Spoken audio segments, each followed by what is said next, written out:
Sobat Guci Medika. Selamat datang di Gym Talk, obrolan sehat anti boring. Bersama saya Eva Purwosuci yang akan nemenin ngobrol sehat hari ini.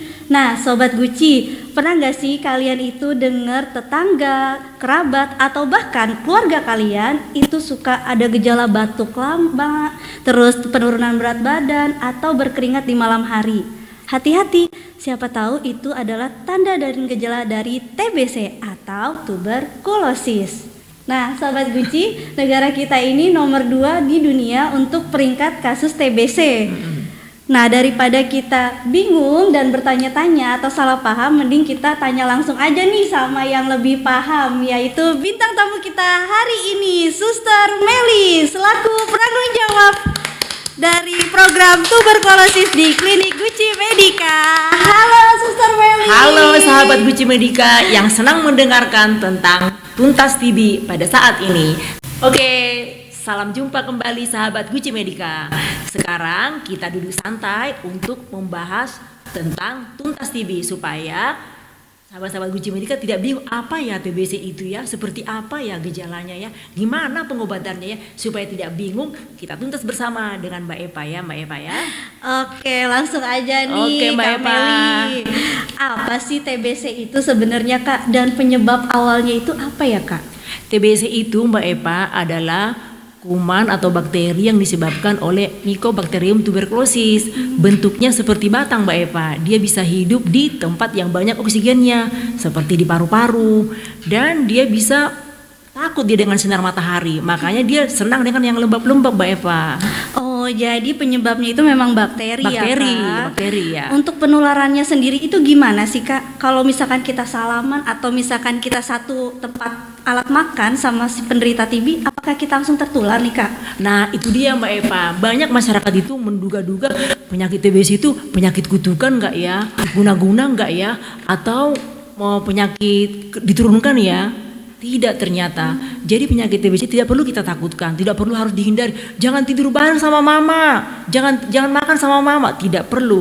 Karena penularan TBC itu hanya lewat droplet Mbak Eva. Dia itu misalnya kalau kita batuk sembarangan bisa terbang di udara sehingga orang bisa menghirupnya, gitu Mbak Eva. Jadi penularan yang pasti itu hanya dengan cipratan air liur gitu, droplet gitulah.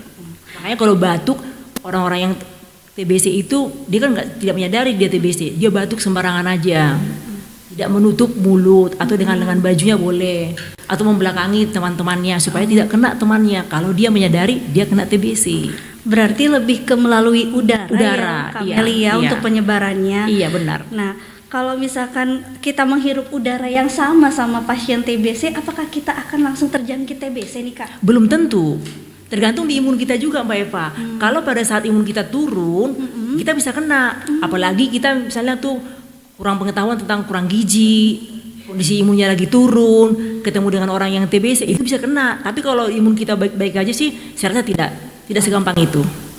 Berarti tidak perlu dikhawatirkan sekali ya. Benar Kak? sekali. Terus kalau misalkan nih Kak, rumah kita itu posisinya padat, terus gelap, jarang terkena sinar matahari, itu bisa ngaruh nggak sih Kak untuk penderita TBC ini? Jelas bisa, karena memang masyarakat sekarang ini kan tidak menyadari dengan lingkungan yang bisa mengakibatkan TBC itu pengap, jendela jarang dibuka, kumuh tempatnya terlalu padat penduduknya, kurang sinar matahari, itu bisa kena TBC. Karena memang TBC itu kuman itu senang tempat yang lembab-lembab.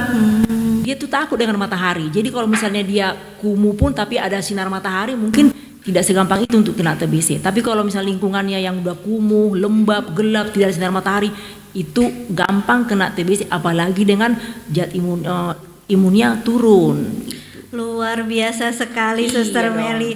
Sekarang kita udah mulai paham ya Sobat Guci, apa sih itu TBC.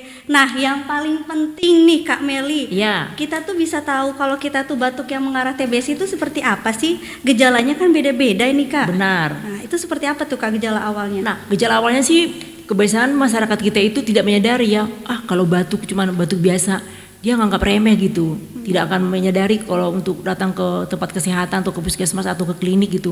Awalnya sih batuk biasa, terus nanti lama-lama kalau dibiarin nanti nafsu makannya turun, berat badannya turun, terus jadi lemas, tidak ada gairah. Ya pokoknya jadi dampaknya ya jadi buruk gitu kalau tidak kita obati dari awal gitu. Sampai ada gejala batuk darah ya Kak kalau Itu kalau sudah terlalu parah. Kan dampak dari TBC itu kan kalau dia tidak diobatin akan melukai paru-paru, bisa paru-parunya jadi bolong, bisa jadi kena ke TB miliar jadinya, semua organ tubuh bisa jadi kena. Karena TBC itu kan Mbak Eva harus tahu juga, dia tidak hanya tumbuh di paru-paru, tapi TBC bisa tumbuh di tulang, di kelenjar, di kulit, bahkan di otak. Oke, tuh ya Sobat Guci, informasinya luar biasa banget nih dari Kameli. Walaupun kita ngedengar ada batuk darah tuh agak-agak serem ya Kak. Serem, iya. Tapi untuk penurunan berat badan sama keringat malam itu salah satu gejalanya juga nggak sih Kak? Ya, salah satu gejalanya. Karena memang dia kan kalau sudah mulai kuman itu tumbuh di paru-paru kita atau di tulang atau pasti akan berkeringat, nafsu makannya akan turun, sehingga berat badannya pun akan turun. Gitu. Kalau misalkan ternyata kita positif TB nih Kak, Ya. gimana sih pengobatannya? Terus katanya minum obatnya tuh lama banget ya Kak? Oh, nggak begitu lama Mbak Eva, cukup 6 bulan saja. Biasanya 2 bulan masa intensif itu kita memakai obat antibiotik. Itu pemerintah kita tuh sudah sangat bagus sih. Dulu itu kan TBC itu pengobatannya satu-satu Mbak Eva obatnya, rifampicin terpisah, etambutol, isoniazid, rifampicin itu dipisah. Kalau sekarang sudah dengan kombinasi. Pengobatan dengan kombinasi. Jadi pasien itu nggak pusing-pusing lagi untuk satu dimakan, minum air segar, kan capek kan masyarakat itu. Jadi pemerintah sekarang sudah mempermudah dalam satu tablet obat TBC itu yang diminum selama 2 bulan dalam masa intensif itu untuk membunuh kuman-kumannya itu sudah ada 4 jenis obatnya. Sudah dari rifampicin, isoniazid, etambutol dan PNH itu. Sudah lengkap itu Mbak. Nanti untuk fase lanjutannya yang tahap keduanya diminum selama 4 bulan. Itu hanya diminum dengan rifampicin dan isoniazid saja. Mbak Eva.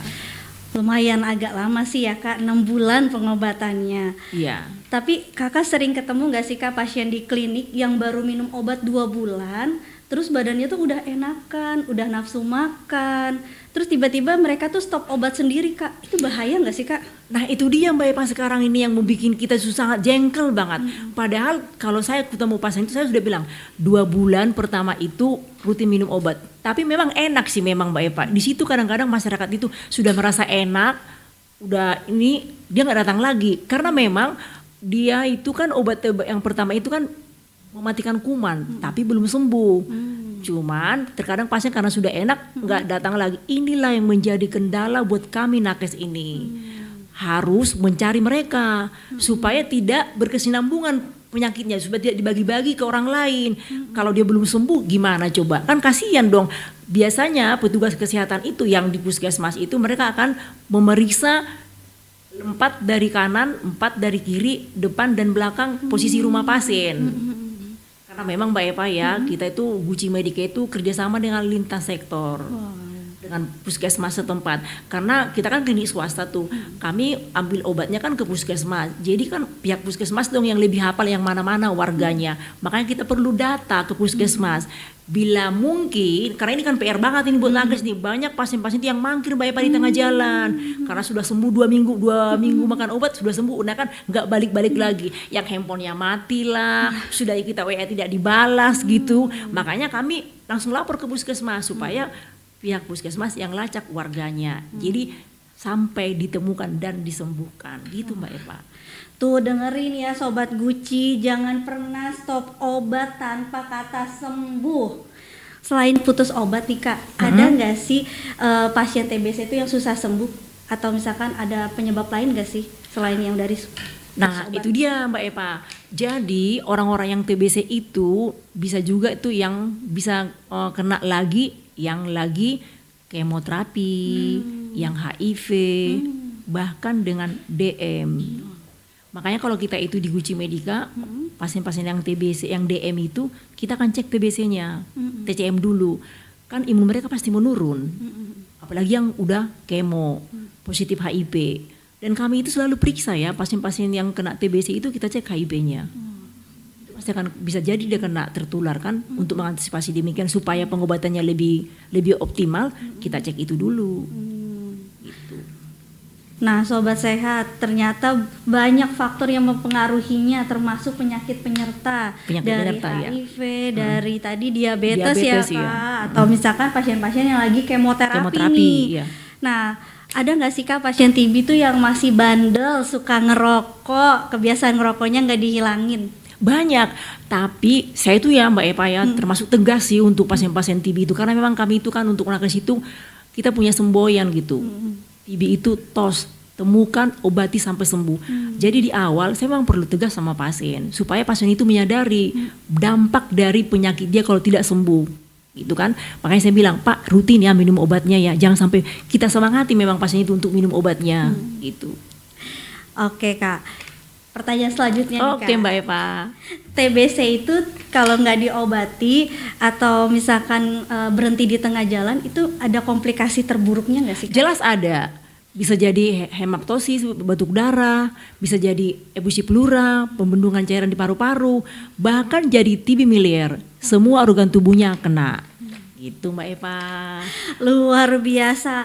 Tuh Sobat Guci, dampaknya nggak boleh kita sepelekan ya. Sebagai penutup nih Kak, Oke Mbak Eva. gimana sih tips pencegahan supaya pasien-pasien TBC ini pasien-pasien TBC ini bisa rutin minum obat gitu, terus juga berobat dengan patuh gitu loh Kak. Oke sahabat Guci Medica, kalau mau patuh, kalau mau menyadari ada batuk, berkeringat di malam hari, penurunan berat badan, nafsu makan menurun, datanglah ke Guci Medica. Bertemu dengan saya Suster Meli boleh langsung, saya selalu ada di Guci Medica. Supaya kita cek dulu TCM-nya nih, jangan langsung takut ya. Nanti aku dikucilkan, nanti aku gak mau lagi tidur sama mamaku atau dipisahkan makanan. Tidak. Dengan sedini mungkin kita memeriksakan kesehatan, kita menyadari gampang kita mengobatinya. Jadi jangan takut ya sahabat Guci Medica untuk datang ke Guci, periksa kesehatannya. Oke? Luar biasa penjelasannya Suster Meli, padat, jelas dan benar-benar membuka mata kita semua ya Sobat Guci ya. Jadi kesimpulannya TBC itu bisa menular lewat udara. Gejalanya seperti batuk lama, penurunan berat badan, juga ada berkeringat di malam hari ya Kamelia. Tapi yang paling penting nih Sobat Guci, TBC bisa disembuhkan, Ya, di garis bawahi ya. Asal berobatnya patuh selama 6 bulan. Tapi jangan lupa ya, dengan TBC yang tidak diobati atau yang pengobatannya hanya 2 bulan dia mundur, bisa jadi loh Mbak Eva MDR. Apa itu? Multi drug resistant. Wow. Jadi pengobatan pasiennya lebih lama lagi, bisa sampai 9 sampai 24 bulan. Dengan makan obatnya jadi toksik ya. Makanya untuk itu masyarakat kita itu harus disadarkan juga 6 bulan itu harus tuntas TBC. Asalkan dia mau menuruti kata nakesnya. Misalkan kalau sudah dalam pengobatan dihindari tuh asap rokok, jangan begadang lagi, makan makanan yang bergizi, istirahat yang cukup dan ventilasi yang cukup di rumahnya. Luar biasa sekali. Itu dia pesan dari Suster Meli ya Sobat Guci. Pokoknya kalau sudah ada gejalanya, jangan ragu, jangan takut dan jangan malu, langsung datang ke klinik Guci Medica. Oke Sobat Guci, terima kasih banyak sudah mendengarkan podcast kita untuk hari ini. Saya Eva Purwosuci bersama Suster Meli pamit undur diri. Sampai jumpa di obrolan episode berikutnya. Bye bye. TOS TB, temukan, obati sampai sembuh. Yeay, Dadah. dadah.